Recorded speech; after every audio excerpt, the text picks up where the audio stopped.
mane išmokė planuotis ne tik darbo reikalus, bet planuotis ir savo visus įpročius, savo sportą.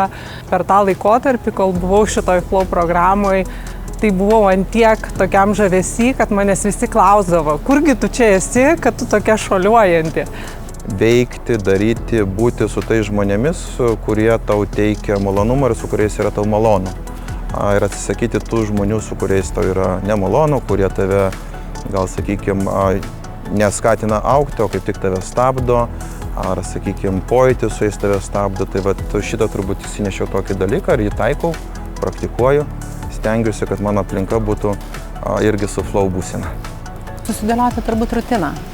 Nes visa sveikata, turbūt ir žmogaus harmonija, jinai sueina tokius paprastus dalykus, kuriuos mes dažnai nuvertinam arba netkreipiam dėmesį, kaip ir toks paprasčiausias dalykas kaip miegas.